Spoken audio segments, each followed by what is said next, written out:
Welcome back to the channel, ladies and gentlemen. I hope you have a wonderful Friday and weekend ahead of you, and you will certainly have a memorable one if you do indeed choose to assistant manager Graham Potter. Today, I have a solving your problems video for you, which I think will be very interesting and quite fun to watch. I shall have a look into captaincy as well as analysis on Oliver Glasner, McKenna, Emery Slot, Unai Emery, and of course the wizard himself, Mr. Graham Potter. I will be looking at the forwards and of course hits and the staple piece of solving your problems, benching dilemmas. Now, there are thousands and thousands and thousands of you who watch regularly who have not subscribed. And I would be greatly appreciative if you could press that button. If 100 of you could just go and do it now, that would be absolutely magnificent. Because, you know, if you're going to watch regularly, it takes a millisecond out of your day and it would really help me out. I'd be greatly appreciative. Equally, if we could get this video to 450 likes, that would be magnificent. One more housekeeping thing before we start. I will be on the FPL show today, sometime after you watch this, or who knows, maybe even before. So if you would like to check that out myself alongside Kelly as an Oscar, then you can go and do that on the Premier League YouTube channel, and it might be on Sky Sports today. I'm not so sure with the scheduling. But aside from that, nothing else needs to be said, so let's hop into it. Nothing else needs to be said apart from the fact that I am grateful for your support and all your help in allowing me to get to this position where I can go on the FPL show. So thank you very much, and get invited back on. So I really do appreciate that. Let us start with the assistant manager talk, probably the most important spot of the game week. And some of you are eyeing up Oliver Glasner, and some of you are eyeing up McKenna. But I'm just going to try and talk you out of it because I personally do not think it is the best route to go down. Let us first consider how Crystal Palace interacted with that Everton keeper block in the last game. A block which is structured, compact, well coached, physical, and has good defensive players within it. Well, Fulham boast all of that, more so in a mid-block, but nonetheless it is very compact and certainly does settle into a slightly deeper one at certain times in games and through certain game states, resulting of certain game states. So if they didn't do particularly well at breaking that down, there isn't anything to really suggest that they would do particularly well against Fulham's when Fulham's is arguably better, I would say so, and Fulham are at home, right? So that's the first thing. Because they do share a lot of similarities. The Everton block isn't the Fulham block, right? Physicality, I spoke about the defensive competence, how well coached it is. I spoke about this like early in the season. But Marco Silva's coaching of his block is easily, and I mean easily, one of the best in the league. And obviously, I've spoken so many times about the level of physicality and how they leverage that particular quality to go and beat other teams. Example, Everton away at Everton earlier in the season, right? That was one of the games I touched on the most, and one of the points I kept repeating for a while at least, right? Then you consider Fulham in isolation. Their form, they're just coming off not a win against Nottingham Forest, but an absolute battering of Nottingham Forest. Yeah, sure, it might say 2-1, and yeah, sure, you might have got 9 points from Chris Wood, but that should have, and really could have, but really should have, been 5-0. It would have been another repeat of the Bournemouth game. And honestly, I would argue that was more of a 5-0 game than the Bournemouth one. Even though the Bournemouth one was very much a 5-0 game, they genuinely created such a high quality of chances again and again and again and again, right? And then the other thing is, especially with Palace being slightly lower in depth than they have been at times under Oliver Glasner, Fulham have options off the bench. For example, like Adama Traore starts last game, he plays well, but obviously Harry Wilson can come on and think about Harry Wilson against Brentford, right? They've got impact plays off the bench, Grace Pereira, and so on. So for those reasons as well, in the later stages of the game, I can see Crystal Palace going on the pump a little bit. Two of their best players, Eberechi Eze and Adam Morton, their physical condition isn't where you like it to be if you're a Palace fan or a Glasner backer or a Mateta or a Munoz owner. And as such, the task of scoring against Fulham becomes significantly harder, especially when they're two of your players that are really instrumental to you scoring. And it's not just that, it's also like the supply into Mateta is certainly going to be worse as a result. And talking about Mateta, one of the things that I think thrives at is leveraging his physicality against most centre-back pairings. But Fulham are such a physical side. And Calvin Bassey and Joachim Andersen, well, they don't really get bullied too often, right? Another thing is, I remember a game, Fulham versus Brighton, where Brighton employed a back three system, similar one to what Crystal Palace would employ with two wide forwards, with a 9 up top. Obviously, they definitely had different profiles in each of the spots, but structurally, I thought Fulham did very, very, very well at neutralizing any sense of threat. Now, Matt O'Reilly played as a right-sided 10 in that game, and I thought, with all due respect to Fabian Hertha, brilliant manager, a lot more about football than myself, I thought it was a really poor choice, and as such, you can't blame it solely on the structure, but like I did think it was a big part to play, not solely on that. For all of those reasons, I personally would not be going Oliver Glasner. I think it is very, very difficult for Palace to go there and win. So you'll ask why I'm going for Graham Potter, but I think the chances are better. I therefore just would not be going for Oliver Glasner for all of the reasons discussed. Look, they've got quality in Mateta and Munoz and even Ben Chilwell at left wing back if he's played. Mitchell's played well, but I don't think he poses the same attacking threat as Chilwell does when functioning in a wing back role. But for me, Fulham still have too much, and they're a really good side. And you know what? I think one thing with Fulham is one of the reasons they're still underrated this season is, one, they concede some stupid goals, like they really do, and two, they don't finish as well as they should. But if they ever like hit their stride in the game with concentrate or don't lose it for a little second or don't make this silly little mistake and finish well, they would blow teams off the park. So I really don't like the pick. I don't hate it, but certainly don't like it. Moving on to Kieran McKenna. I think that Spurs have turned a corner, personally. I mean, 2 wins in 2. And you may say, oh, it's just 2 wins, but look at their record prior to the Brentford game, and it was absolutely appalling. I actually went and looked at it before this section. I couldn't believe how bad it was. So bad. Like 1 win in Southampton out of 10 plus games. Awful. But I feel like they've turned a leaf. I think Tell being in the side is a big deal. I personally have had my reservations of Solanke as a number 9 in this particular side and system, just given what it requires, not specifically the quality of what it requires, just actually what it requires. I think Tell personally suits to that. I think he's a good weapon to have against a low block as well, just given his ability to create separation, his ball striking, his ability to receive in small pockets, in and around the box, his understanding how to drop, when to drop, what he does when he drops. I think and then combined with other players, I think it's helpful. And then having more so the creative and Kulusevski, but especially James Maddison in the middle, I think these are good low block destroyers.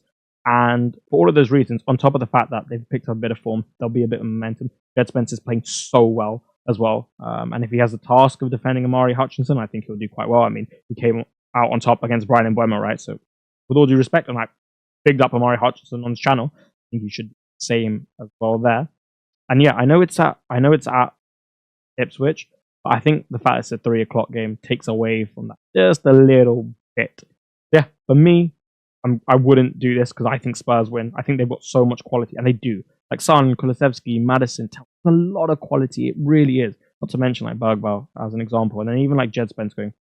So for those reasons, I wouldn't go Ipswich. I don't think they'll have enough to handle this Spurs attack on the assumption that they just have a decent day.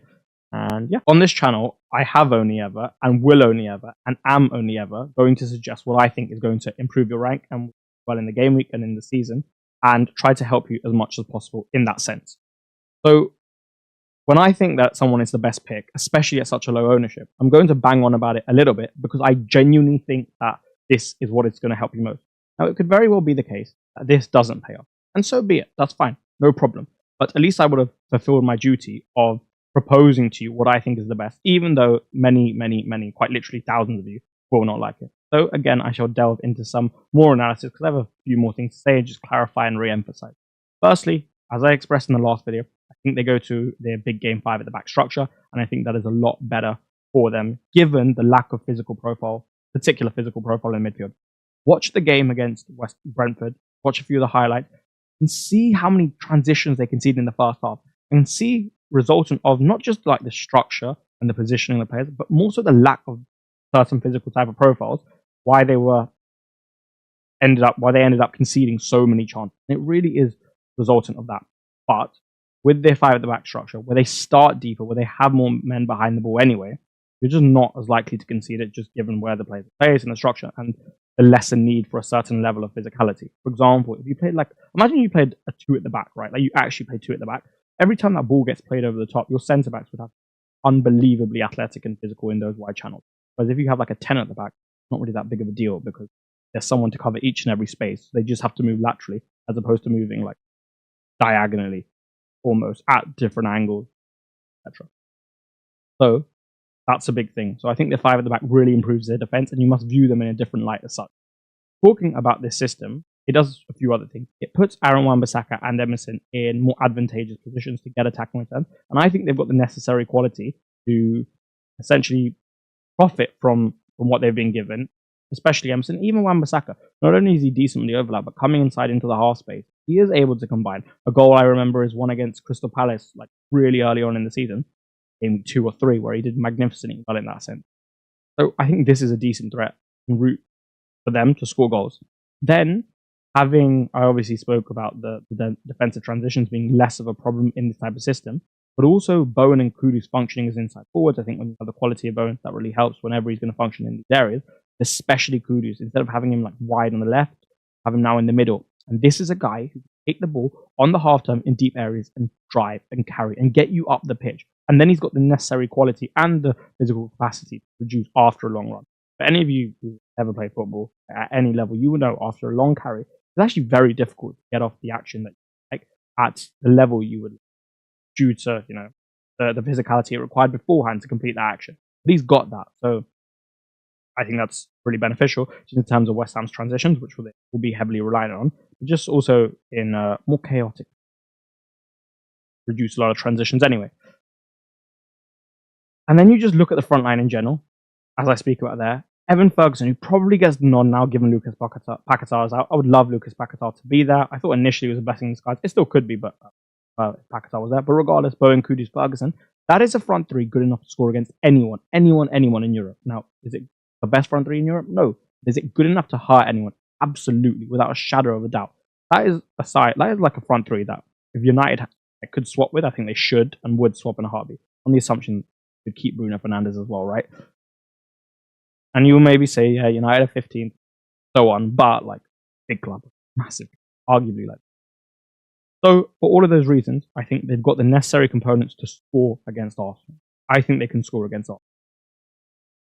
In terms of Arsenal scoring against them, well, one, I've spoken about how the best way to get at West Ham is the transition. One, they'll be limited due to the system. And two, I'm not sure Arsenal have players at the moment to really exploit that. Odegaard is somewhat, but he's not particularly impactful in transitions given his physical makeup.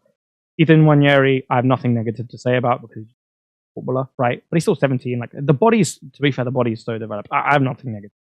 He's just top. Trossard, not a huge threat in that sense. Not a huge threat. Decent threat, but not a huge threat. You would obviously prefer Martinelli in that sense. And then like Marino up front, or even if it's like Trossard at 9 and Sterling on the left, I think at the moment with the way Sterling's playing, it's not that big of a deal. But regardless, whoever's on that left side, they'll be up against Wan-Bissaka. So even from a creative standpoint, when West Ham are pinned deeper, I don't think they'll be able to really get the better of him. I mean, who really does, right? Like one-on-one, when Wan-Bissaka's deep and pinned, who really does get them? And it's not many people, if anyone, and with all due respect, I don't think it's going to be Trossard or Sterling. And then even from a creative sense, like, I don't think Odegaard's been as good as other creative as people make him out to be. Like I said, nothing against Emery, I think top. And then I personally don't like the usage of Rice in the system. I think much higher than I personally would like for Rice. I remember the Newcastle game in the Cup, the second leg, where I see him like occupying almost number 9 like zones between the lines, like the last line. And for me, that's not really where you want him. I think like he's got the capacity for those progressive passes and those penetrating passes. I would prefer them from a little bit deeper. However, yeah, sure, someone who will be good in and around the box, getting a shot off, like winning the duel, anticipating the second ball. But I don't think like West Ham have too big of a problem with that. They've been good at defending set pieces, and they are quite a physical backline. So I think they'll be able to handle that, right? I like the fact that it's away as opposed to home, because I think West Ham will take such a fairly defensive approach. And one good thing about that when you're always away is the crowd can't really get on your back, right? They're not screaming at you, screaming at their own team, positively or negatively. So I think that makes it easier for them to just sit in that block a little bit more for a longer period of time without having pressure coming from external sources opposed to on the pitch in terms of Arsenal, right? So I think that's quite a fair analysis. Like, I don't think I've said anything there that is particularly disagreeable with. You may have a different interpretation of Arsenal, particularly against those more compact deeper blocks of this particular team. Obviously, the inverted fullbacks I haven't really touched on. They'll really help, but I was mainly talking about the attacking unit, as the bulk of the work will come from them. Naturally, Arsenal, do they have more quality than West Ham? Yeah. Do they have a much, much, much better defense than West Ham? Yes. I just think, however, for this particular game, the dynamics are there for West Ham to get a result. I think Potter is a good enough solver, let's say, to go against Arteta and get a result and utilize what he has.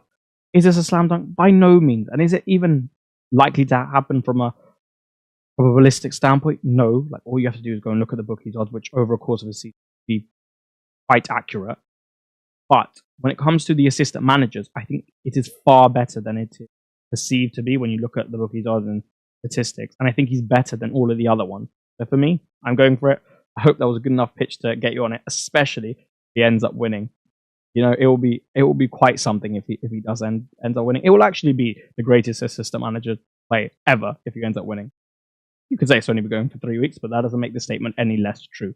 yeah, I'm really looking forward to Saturday. And yeah, I enjoyed that. The final discussion on the assistant manager section for this little bit, at least. What should you be doing with Unai Emery and Arnie Slot? Well, for me, if you have Arnie Slot, unless you have strong conviction that Liverpool will go to the Etihad and win, easy sell, right? Price isn't at 1.5.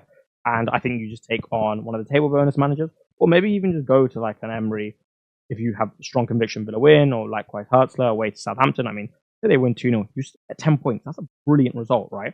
Like if West Ham draw against Arsenal, I'll be pleased. I won't say I'll be over the moon. I'll be pleased with my like an ish pointer, right? And you're getting the same amount if Brighton win. This is more probable that Brighton win 2-4, at least the bookies. So yeah, or any model. So yeah, I think if you have Slot, in every case, for me personally, it's a spot, unless you are really convinced they go to the Etihad and win. One thing I would say is though, is even if they do win, it's pretty unlikely they keep a clean sheet. You do want to go for a team that offers you that possibility at least, because those 2 points are actually quite a big deal. You'd be really happy if you got 12, right, on average. That's a sixth of your points. Or you could even view it as 10 and then like get an extra 2, and that's like a 20%. So I think for me, with that factor added in, it becomes even more difficult to justify keeping Slot, but each to their own.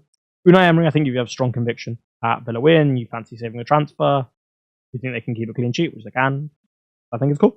Like, I don't really have anything against keeping Emery, apart from the fact that Graham Potter exists. But apart from that, I prefer him to every other table bonus manager. If Potter didn't exist, I'd probably be sticking with Emery. And yeah, I think it's absolutely fine. I wouldn't use any table bonus manager over him, like I said. Even Glasner, even if Potter didn't exist. Yeah. If you were wondering why that is the case, I've been wrong and bullish on Aston Villa getting a result at least this week, but probably winning with some contribution or just perhaps. Moving on to captaincy, I think with Mohamed Salah, you know what you are getting. One thing I do want to touch on, however, is one of the reasons that I shifted my captaincy, which I didn't quite discuss in my team selection. It is not just the level of output, the consistent, freakishly high level of output, which has got me here this game week. It's more so the environment that he's operating in, and even more so the micro actions that he's completing at a level that I genuinely don't know if I've seen before, at least in the Premier League from a right winger. They are so sharp, they are so good, they are so impressive, that it just indicates to me that he is playing at a completely different level, and probably even a higher level than most perceive at the moment. And also the environment, and I mean that in terms of the team that he's playing in, as opposed to like how happy people are at the training ground. It's not actually the easiest dynamic to play in. I think there are potentially better systems for him to play in terms of output, specifically goals. I think it's a good one for him to generate assists, why he's got so many this season. But in terms of goals, I think there are better systems for wingers to play in than this one, for example, which I think is older Jurgen Klopp one, where he's not playing so wide, where he's got Firmino dropping in, and he's really that half-space penetrator, and he's stretching the last line and going beyond it. And talking about Bobby Firmino, with all due respect, whoever's pretty much played at 9 this season for Liverpool, and Jota's done a decent job recently, but like mainly Diaz. I don't think he's been particularly good recently. I think a lot of Liverpool fans would agree, especially against these deeper blocks. So with what, and Szoboszlai, I think, has actually been very good, and he's been quite supportive of Salah in the sense that, like, early in the season, I spoke about how players don't pass the ball to Cole Palmer apart from Nicholas Jackson. Well, Szoboszlai always finds Salah, or very often, right? So I think that helps. But you could argue that a different type of creative would serve him better purely in terms of output. Whether that would help with Liverpool, I highly doubt it, because of what Szoboszlai provides you off the ball, how good it is at pressing, drawing capacity, transitions, especially with like Salah probably putting in a little bit less work than some of the other guys. And then just in general, like I would say the attacking dynamics are probably not as optimized as they could be, right? Like you would have seen, like, for example, City, more optimal attacking dynamics at some point, not in seasons gone by. And yet he's still able to produce it. And then when you give me a City side that had just gone to Madrid and lost 3-1, still concede transitions, albeit at a lower frequency and quality, I think, compared to prior, with the addition of Nico Gonzalez, and the high floor, and the fact that my preferred option is a forward in Watkins aside from that, if not in Mbeumo, then I think I've got enough to go here. So that's why I'm captain. But I think it's a good week to go against it if you have strong conviction, because, you know, it's still City away, right? And you just have to give them that respect. They deserve it. They absolutely do. Look at the quality of players they have, right? This cannot be treated like Man in any sense. Moving on to everyone else. Like I say there, it's not so much that I dislike Watkins more. I probably took more of an appreciation for the fact he's a forward, but it's more so just my increasing bullishness on Salah. When it comes to Brian Mbeumo, I think it's perfectly fine to go there. I would say it's a little bit more risky being perceived by most, just because he does have a lower floor than Salah. And I think people are perceiving it, oh, Leicester away, Zimbabwe, floor's high. It is, but it's just not as high as I would say Salah or City away, right? Because there are levels, right? And Mbeumo's a top player, but there are still levels here. And as such, I think there's a little bit more risk attached to it than you may think, especially given he's not been hauling as of late. I think he has like 2 hauls, a lot of games. And I mean a lot, like 18. Might be pushing it there, but like 15-ish or something. So that is something to consider. And then for the other guys like Isaac and Tel, who most people won't be going for, and then like not many other options, I think it's fine if you're willing to accept a lot of risk, but it is a lot of risk because Isaac's playing a Forest side with a lot of defensive quality who can make it tough, who are happy to sit a little bit deeper than most teams, albeit less than they were at the start of the season. Tel, who I've spoken about previously, has certainly got prospects for this type of fixture, could certainly produce a big haul. Obviously, the risk attached because he's still yet to find his feet in the Premier League. The ball striking is really good, but like maybe we'll just take a little bit of time to adjust to the less time he has to fire in this league, as like to a little extent relevant, and the general risk factor of like away tips where Spurs is like inconsistency, time, and just produce and so on, right? I imagine pretty much none of you will be. So for all of those reasons, I don't like it as much. I'll say Isaac less hell. But for me, it's Salah. If not, I'd probably go Brian Mbeumo if I owned him. And yeah, should you be taking a hit? Something that is a staple piece of solving your problems alongside benching dilemmas. Should you? Well, it's very team dependent, but here are some general marks for you. Players wise, I think it is largely suboptimal in most cases, just because your 7th attacker will probably be good enough. Like, for example, I'm seeing like a hit for a Bournemouth midfielder, and they've got Rodgers, and I just think to myself, obviously I'm higher on Rodgers than most people. I'll speak about that in the next section, but nonetheless, I still think it's very difficult to justify that hit, especially because Wolves don't look at the moment like they hit for 100, right? 3, but not 100, and as such, I find it more difficult to justify this type of hit, especially when like the Bournemouth mids in question. There's one, the spread of output, you don't quite know who's going to haul out of Dango, Clive, and Semenya. So that's something to consider. And with most current squad structures, like members of subscribers and watchers of this channel probably have Palmer bench at a higher frequency compared to the general rate. But like, so you've got him on the bench, you wouldn't be taking a hit to bring someone in so that you can bench him, unless you have strong conviction. I'll give you an example. Brentford tomorrow night. Let's say, you really fancy the Brentford double up and you want to take a hit and you want to captain him. All right, cool, go ahead. I think it's very justifiable in that case. In every case, not every, but in most cases where you have strong conviction, I think it's a good move to sell and take it on. The second scenario where I think it's absolutely fine is if you have like this specific combo of Gakpo and Emery. You really don't fancy your 7th attacker, so you want to sell Gakpo for a hit. You're going to have to maybe take it anyway. You're going to have to sell Gakpo anyway for like Cunha or Wissa, and therefore you take that. But simultaneously, you really want a different assistant manager. You want to go for that table bonus, or you think Chelsea are going to win, and as such, you ship out Emery Slot. All of those like cases, I think it's absolutely fine. That won't be so frequent, however, and as such, I wouldn't be taking a hit in most cases. But for those, I think it's perfectly and completely justifiable. Moving on to the staple piece of solving your premise, benching dilemmas. I've got a few players listed there on the screen. Potentially, you may have some others in your team that you're benching, but I've tried to account for everyone there, or at least slightly pop. The benching, of course, I cannot cover every single nation. For example, like I have Pedro versus Jimenez, but I can't cover Teta versus him, Teta versus Jam, Wood versus him, so on and so on, right? Or like Wood versus Gabriel and then Wood versus me. There are just so many combos. So as a result, I shall just go over some of the big talking points, and then you can kind of take that information and apply it to your team as is relevant. For me, Robinson has to start over Munoz. I think got the better fixture, Robinson. I think, yeah, sure, he has less goal threat. Similar-ish. Munoz might even have a better assist threat, or Robinson might just be more clinical with that sense of getting them. But in terms of the clean sheet likelihood, which would be the main factor here, I think Robinson's way higher, and he's still got the attacking threat to go alongside me. It's Robinson. I wouldn't really be benching Hall and Mikalenko in many cases. I think it's unlikely where your defense is so strong, whereby you'd be benching one of these guys. But I'd be quite happy to play both. I've seen a spot with both of them. So in that case, who would I play? Marginally Hall. Marginally. Your squad would have to be very strong to bench Chris. And this would be a case. I think you could bench Lewis Hall because obviously you were playing against each other. Go for the upside. And I personally would be starting Chris Wood. I think Newcastle are still defensively acceptable as they've kind of always been. They've always been there, play in a certain way and handle certain things, especially without Joel Linton. So for me, with the form he's in as well, you start him. And then going to the midfielders, I would start Rodgers over Palmer for the reasons that I discussed in my team selection.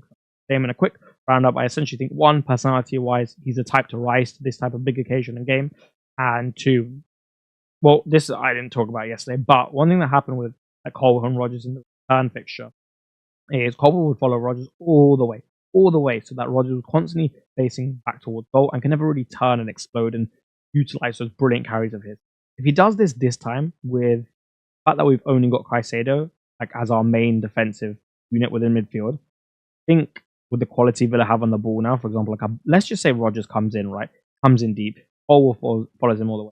Literally one simple bounce pass, and bang, long ball, through ball, penetrating pass, Rashford on transition, more so be built.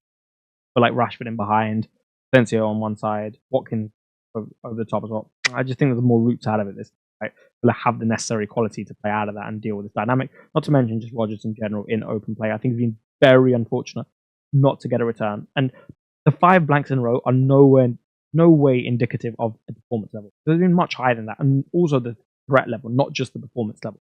For me, I'm happy starting Rodgers, and basically I just don't win. It's very difficult for Palmer to get into these goal scoring positions at the volume that he would like.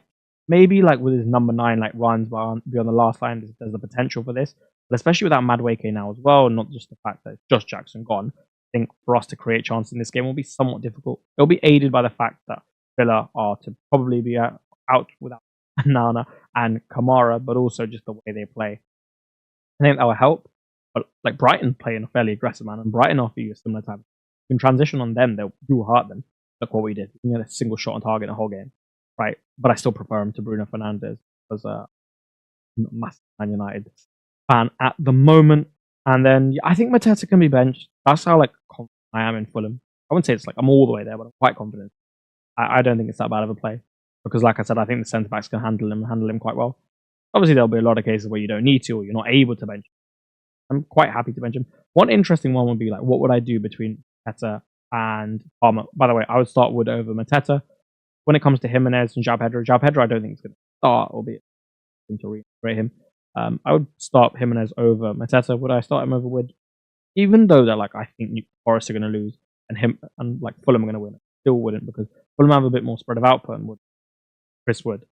Oh, I would love it if he blanks. Honestly, every single game week, my rank just goes down. Or it does go down every single game week, but it has gone down more than it should have, because this guy would have, if I would ever just 1 week at least. I think I deserve that. And yeah, going back to Mateta, like I said, I don't think it's that bad of a play. Okay, benching him personally with the way that I interpret that fixture. Moving on to the defenders I haven't really spoken about. It makes sense to bench Gabriel in some spots, because obviously West Ham are probably going to win 0 and get -5 for that. Who knows, goal and so on, right? So you can be expecting about a -5, 6, 7 pointer.